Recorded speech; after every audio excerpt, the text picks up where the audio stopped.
Hello friends, welcome to SK சமையல். இன்றைக்கி immunity power அதிகரிக்கிற மாதிரி ஒரு 2 தேநீர் நம்ம எப்படி வீட்லேயே செய்கிறது தான் பார்க்க போகிறோம்.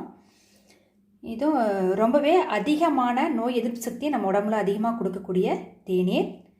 லெமனும் இஞ்சியும் அடுத்தா பார்த்திங்கன்னா மஞ்சத்தூளும் மிளகுத்தூளும் வச்சு நம்ம இன்னொரு தேநீர் ரெடி பண்ணியிருக்கிறோம். இது ரெண்டுமே அதிகமாக நம்ம உடம்புல நோய் எதிர்ப்பு சக்தி அதிகரிக்கக்கூடிய 2 தேநீர். இதை டாக்டர்களே ரெக்கமெண்ட் பண்ணது. இந்த மாதிரியான தேநீரை நம்ம ரெகுலராக எடுத்துகிட்டு வரனால எந்த வகையான சளியோ காய்ச்சலோ இருமலோ வராமல் தடுத்துக்கலாம். இந்த காலகட்டத்தில் இந்த மாதிரியான தேநீர் கண்டிப்பாக எடுத்துக்கிறது ரொம்பவே நல்லது. இதை உங்களோட ஃப்ரெண்ட்ஸு ஒரு 10 பேருக்காவது ஷேர் பண்ணுங்கள். அதோட கொய்யாப்பழம், ஆரஞ்சு, நெல்லிக்காய் நிறைய காய்கறிகளை சேர்த்துறதுனாலையும் ரொம்பவே உடம்புக்கு நல்லது. வாங்க இந்த தேநீர் எப்படி செய்யுதுன்னு நம்ம பார்க்கலாம். ஒரு லெமன், இஞ்சி ஒரு துண்டை எடுத்துக்கிறேன். ஒருத்தருக்கு அரை லெமன் போதும். நீங்கள் தோலோடவே பொடி பொடியாக கட் பண்ணி எடுத்துக்கலாம். இந்த லெமனை இஞ்சியை நல்லா தட்டி எடுத்துக்கங்க. இந்த அளவுக்கு எலுமிச்சை தான் நல்லா பொடி பொடியாக கட் பண்ணி எடுத்துக்கங்க. இஞ்சியும் தட்டி எடுத்தாச்சு. அடுத்தா 2 கிளாஸ் தண்ணி ஊற்றி கொதிக்க வச்சுக்கிறேன்.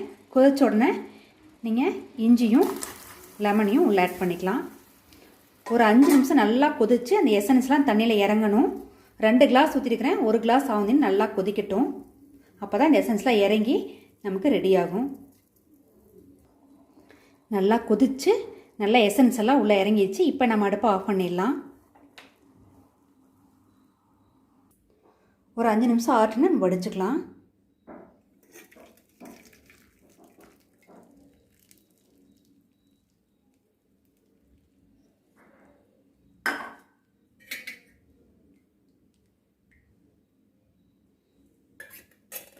வடிச்சு எடுத்தாச்சு. இது ஒரு 5 நிமிஷம் ஆட்டுன்னு நம்ம குடிக்கிறப்ப கொஞ்சம் சூடாகவே குடிக்கிறப்ப இம்யூனிட்டி பவர் ஜாஸ்தியாகும். அடுத்தா இன்னொரு நோய் எதிர்ப்பு சக்தி அதிகமாக்கக்கூடிய தேநீர் பார்க்க போகிறோம். அதுக்கு 1 கிளாஸ் தண்ணி ஊற்றி நான் அடுப்பில் ஹீட் பண்ணியிருக்கிறேன். தண்ணி கொதிக்கட்டும். அடுத்தா தண்ணி கொதிச்சிருச்சு. இப்போ 1/2 டீஸ்பூன் மஞ்சள் தூள், 1/2 டீஸ்பூன் மிளகுத்தூள், ஒரு சிட்டிகை உப்பு எடுத்துக்கலாம்.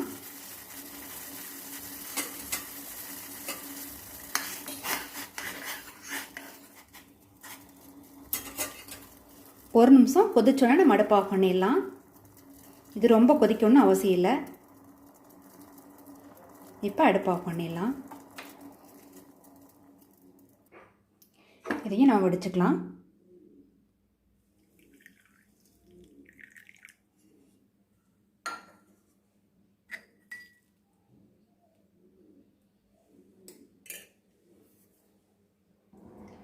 நோய் எதிர்ப்பு சக்தி அதிகமுள்ள 2 வகையான தேநீர் ரெடி ஆயிடுச்சு. காலையில் வெறும் வயிற்றில் இஞ்சியும் லெமனும் போட்ட தேநீர் எடுத்துக்கணும்.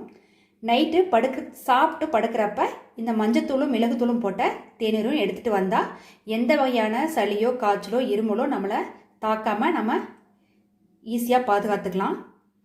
இந்த வீடியோ உங்களுக்கு யூஸ்ஃபுல்லாக இருந்துச்சுன்னா என்னோட எஸ்கே சமையலுக்கு சப்ஸ்கிரைப் பண்ணுங்கள், லைக் பண்ணுங்கள், ஷேர் பண்ணுங்கள். என்னோடய வீடியோஸ் உடனுக்குடன் உங்களுக்கு வேணும்னு நினச்சிங்கன்னா பக்கத்தில் இருக்கிற பெல் பட்டனையும் கிளிக் பண்ணிக்கங்க.